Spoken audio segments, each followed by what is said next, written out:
छत्रपति शिवाजी महाराज के इस जयंती समारोह में छत्रपति शिवाजी महाराज क्या थे, उन्होंने क्या क्या किया, वो इतिहास में भी दर्ज है। मुझसे पहले कुछ पूर्व वक्ताओं ने कुछ बातें कही, उन्हें करेक्ट कर देना चाहता हूं।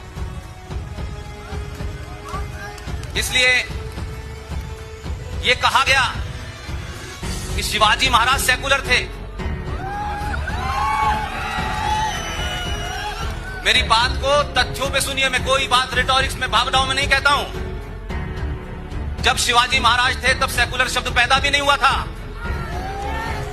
लेकिन सत्ताओं की बीमारी यह होती है कि राजनीतिक स्वार्थों के लिए आप ऐतिहासिक पुरुषों के लिए कैसा इस्तेमाल करते हैं।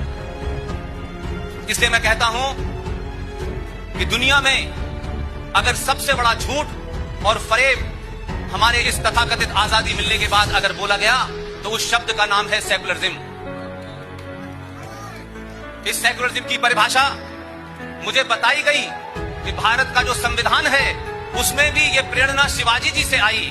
मैं ढूंढने की कोशिश कर रहा हूं। मैंने 3-4 साल पहले अपने नौकरी को छोड़ा और ये राजनीतिक लेवल पे सत्ताओं को खुश करने के लिए जो आप जब झूठ बोलते हैं तो आपके निजी स्वार्थ पूरे होते हैं, लेकिन राष्ट्र का स्वार्थ समाप्त हो जाता है।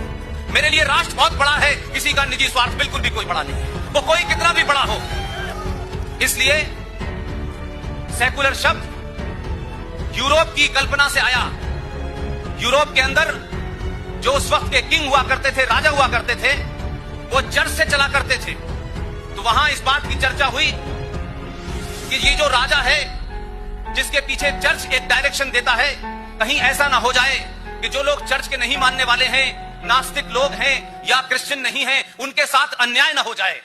लिहाजा राजा का कोई मजहब नहीं होगा, राजा सेकुलर होगा। ये वहां से कल्पना चली। लेकिन भारत का इतिहास हजारों साल का ये बताता है कि भारत में हजारों संस्कृतियां आई, यहां आक्रांता आए, हर मजहब के आए, इस्लामिक आक्रांता भी आए, ईसाई आक्रांता भी आए। उसके बावजूद भी भारत की धरती ने कभी उनके मजहब के नाम से उनके साथ डिस्क्रिमिनेशन नहीं किया। यहाँ के समाज में, यहाँ के समाज की रगों के अंदर सेकुलरिज्म बहुत पहले से बहता है, जब दुनिया को सेकुलरिज्म की कोई कल्पना भी नहीं थी। लिहाजा आज इस जयंती पर जो भी युवा यहां मौजूद हैं, विश्वविद्यालय में हैं, छात्र हैं, उनकी बड़ी जिम्मेदारी है कि जो झूठ और पाखंड आपके साथ किया गया है, आप सिर्फ इतना ही करें कि छत्रपति शिवाजी महाराज को पढ़ते वक्त ये मान के चलें कि 712 में राजा ताहिर के बाद अगर कोई हिंदू राजा आया था, उसका नाम था छत्रपति महाराज शिवाजी।